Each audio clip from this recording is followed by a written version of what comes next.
does VERN AI do? What problems does it solve?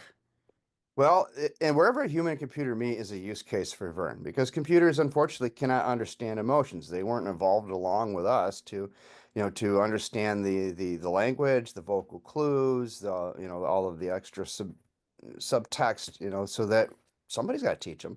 Somebody's got to have the ability, to give the computer the ability to understand so we can empathize. Because really, one thing we found out, Julie, is we evolved to share emotions with one another.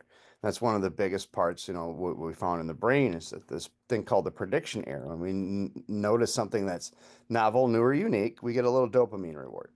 But what we found is that when we share that information, you get an even larger dopamine reward. So there's some kind of evolutionary reason for us to share information, and it typically revolves around emotions and our state within the social group.